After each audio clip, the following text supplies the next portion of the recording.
Yeah, we got a fast start.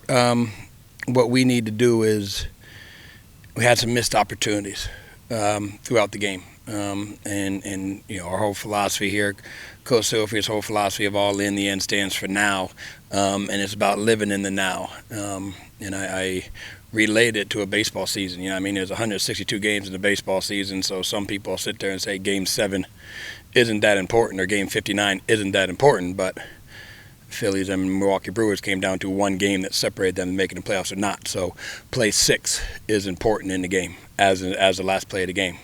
Play 29 is as important as the last play of the game. So I felt there were opportunities we had on offense from me right on down where we could put that game out of reach, and we did not do that. So there's positives, yes, but when you go back and look at it, that was it. We gotta live in the now and handle that play at that moment, and then move on to the next play. Overall, I know you were heartbroken before the week of just the details.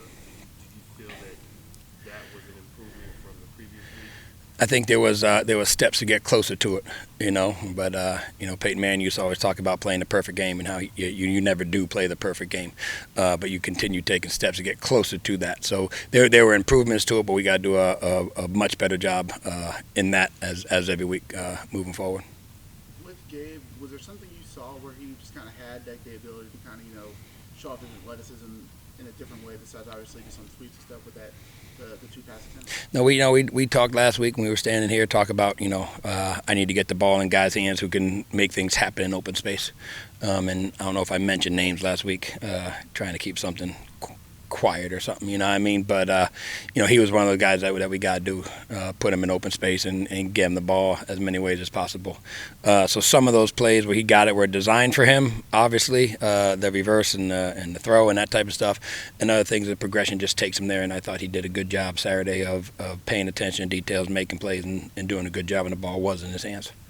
Pre-scoring was a big weapon for a few games. Obviously, defenses seem to have noticed that as well. I'm curious, what have you seen in the way he's been kind of? Yeah, people are finding him in certain situations, especially in the red zone situation. We target him a handful of times, you know what I mean, which is about par for the course for a tight end. He got the amount of targets that I wanted him to get. A couple times they covered him up, and we had to go elsewhere with the reads, which is fine. If they're going to start paying close attention to him, then other guys are going to pop open, So as a wise man once told me, you don't throw it to your team, you throw it away from the other team.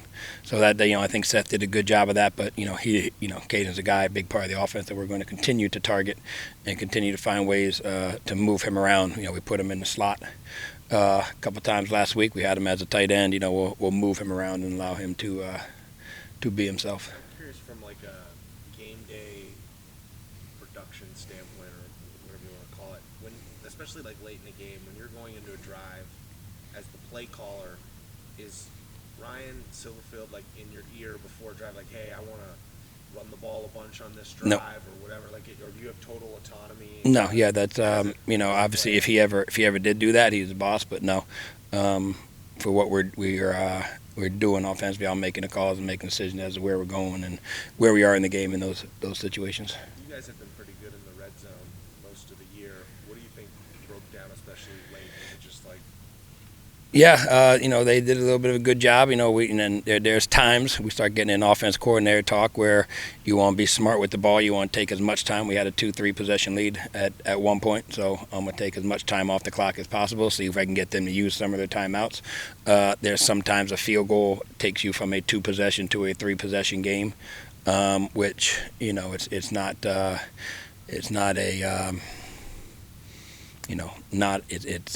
we're an attack offense. I'm an attack type of guy, but there's times when you're in field goal range, and a smart play is to take the field goal, take it from a 13-point to a 16-point. Now they need 2 big possessions, or a 16-point to a 17-point. Now it's a 3-possession game, and that, to me, that's part of it as you get late in the game on it. There were 2 drives early in the game in the red zone that we got to put in the end zone, where my calls and our execution have to make that happen. And we can't live in, we have a motto, count by 7s, not by 3s, and we lived in 3s on Saturday. It came back to haunt us. And there are some of the missed opportunities I'm talking about. How do you kind of make that call as a coordinator when you want to be more aggressive, but obviously if the situation dictates it, you decide, okay, we have to be a little bit more conservative because they're in field goal range? It's just it's the flow of the game that you're in that situation. Thought we had a good control of the game at that point. I thought our defense was playing really well at that point. We were taking as much time off the clock as possible. They weren't using their timeouts at that point, so we were being smart with the ball, keeping the clock rolling and taking points that push us to another possession type game. Are you going to have a completely healthy O-line this week? That's the plan, yeah. That's the plan. How did you think that group with Austin back, how do you think they played in this game? Like the rest of the team, offensively speaking only, I don't only ever talk offensively. I thought there were opportunities. We could have done some better things up there to hold people off. You know what I mean? Overall, I think we did a good job of protecting and getting the ball out, and we hit some runs on them, stuff like that. But, in general, we as coaches treat every game and we correct every single mistake that happens as win or loss. Sometimes I think those little things get magnified when you don't score more points than the other team. Not saying exactly, but there's some times in my career where a win had a heck of a lot more mistakes than a loss did, but the losses mistakes show up. And you as a coach, you can't just sit there in a win and let those mistakes happen. You got to correct them when you win, just like you correct them when you lose.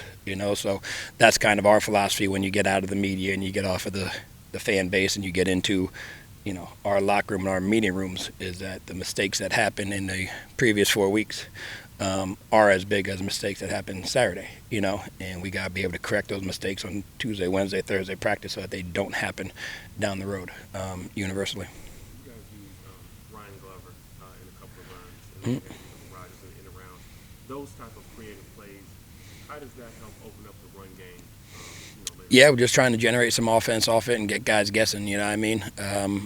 Lining up and just running the ball downhill at people is a tough thing to do. So we're getting some motion, getting some reverses, and getting some action, stuff like that, and giving different looks to generate some offense. I think it helped us on Saturday. Some of the element plays that we ran were big plays for us. One went for a touchdown, one went for a short yard third down conversion, one went for a big play in the run game, stuff like that. So we got to continue to do that and use that and get our guys in space and get people running sideline to sideline.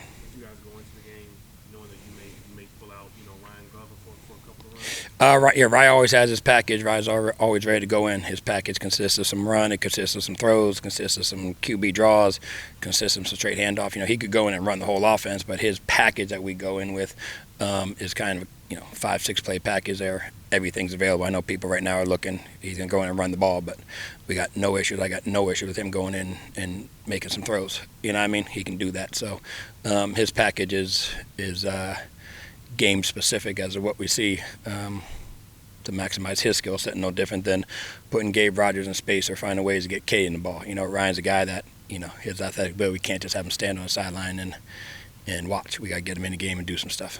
Speaking of the running back rotation, is there any looking at, obviously, Asa did some good things. Obviously, it seemed like him and Duck kind of dominated the carries. Are there any maybe changes or things you're looking at maybe to kind of see, okay, which running backs are able to be more productive, or kind of what's that rotation looking like now, 6 games in? Yeah, you know what? The rotation remains the same, and then you get into the situation, you start riding hot hand and guys who are making plays that day. You know what I mean? So we kind of put them in situations. There's things I'd love to have Asa in there for, things I'd love to have Duck in there for, things I'd love to have Brandon in there for. Sutton's another guy that sometimes you forget about, but just stuff he's going to be able to get in and go do some things. So they have their plays that we'd like to have them in for. They have their rotations in there to keep people fresh, and then once we get down the road, we start riding hot hand. I thought Asa did a good job Saturday night. Which is why you probably see some production out of him. Big plays go through him. He's doing a good job of that. I'm sure over the years you've suffered some devastating losses in your career. How's it been handled here, over the past few days, recovering? It's I'm gonna give you the coach's answer, but it's the way it is. You live in 7-day lifespan in this business. That's what you live in. And when Sunday rolls around and you go through and you watch the film with your guys, I know we played Friday night here, so we did that Saturday this week. You get my point, though. And you watch it on Sunday and you correct it on Sunday, then you put it to bed, you move on to the next opponent. So, fan base-wise, media base, that type of stuff, it lingers a little bit more there than it does with us, but we got to get to work on the next opponent. So we win a game on Saturday. We come in Sunday, we watch it, we correct it, we celebrate it Saturday night, and we it's forgotten about by the time 24 hours ago, right before I come talk to you guys, this game has been forgotten about. The corrections have been made. We're moving on to the next game. Losses, same exact thing. We got to move on. If you allow that one game to define you, whether it's a win or a loss, you're going to find yourself in trouble. You know what I mean? So, indirectly learned some things from Coach Saban my previous year, from a guy who worked with him, and that's one thing he talked about. You don't go out every day to win championships. You go out every day to be a champion. And eventually, if you continue to do that every day, then it puts you in that situation. But, we just got to live in the now, and do a better job play by play of getting things right. And how do you do that? By winning the meeting that you're in, or winning the practice that you're in, or winning the rep in practice that you're in. And if you do a good job in that, it's going to show up Saturday afternoons positively. Looking at ECU, what are you seeing, out of the defense, game? They're fast, they're athletic, they're big up front, and they do a lot of things scheme-wise. Last couple weeks you heard me say these guys don't do a lot scheme-wise. They got, really good players. These guys got really good players, and they have 15, 20 different blitzes they can bring at you. They're going to show you 5, 6 different fronts. They're going to mess with their coverages a little bit in the back end. So they got athletic guys, is how I put them, a couple big, stout guys in the middle. But I think their scheme is going to force us to be very good as far as, attention to detail and living in the now and that type of stuff of handling on a play-by-play basis, because they can give you a lot of different looks. Their red zone defense is pretty solid Mm-hmm. This year. Going in against a defense like that, is that a focus, just maybe some different red zone packages? Yeah, it's a focus every week. That's a big part of ours too. When we get down there, we got to count by sevens. We got to score touchdowns. Like we talked about, we left some points off the board there and some missed opportunities the previous game, which, in the end came back to haunt us. So when we get down there, we got to count by seven. So yes, that is part of scheming it. That is part of finding out exactly what they're doing and what we can do against that.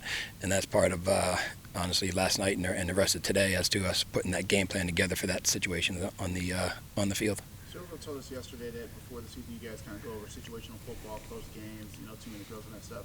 I'm curious, after the Houston game, what are kind of those conversations like leading up to it, where, is it in a close game when you make the call or a certain decision, kind of how do you guys prepare for that kind of just in advance to, when it's time to make an event, you just go with it and, trust what works? Yeah, we kind of try to put ourselves in every single situation possible in practice, in 2-minute situations and 4-minute situations and 4-minute situations that turn into 2-minute situations, which kind of happened the other night. All of a sudden we're a little bit of 4-minute mode, then we're back into 2-minute mode, and then we got last plays of the game mode, and then situations arise. So we try and do that in practice. We try and watch other teams. Anytime a situation arises in college football, we study it as a staff to see what would we do in that situation.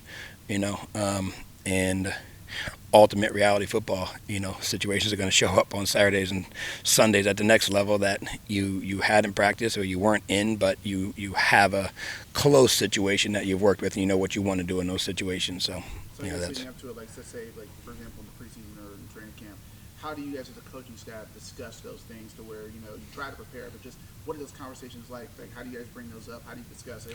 Again, it's from watching other situations that rise up. So anytime a 2-minute or 4-minute or unique situation shows up at the end of the game, we study it, we watch it, we talk about it. All right, this is what we would do. Okay, in this situation, this is what we would call. If this situation pops up, this is how we would handle that. That's just preparing for anything that could possibly happen and have yourself fully prepared for it. And then when situations arise in the game, you got to think fast, on Saturday afternoons.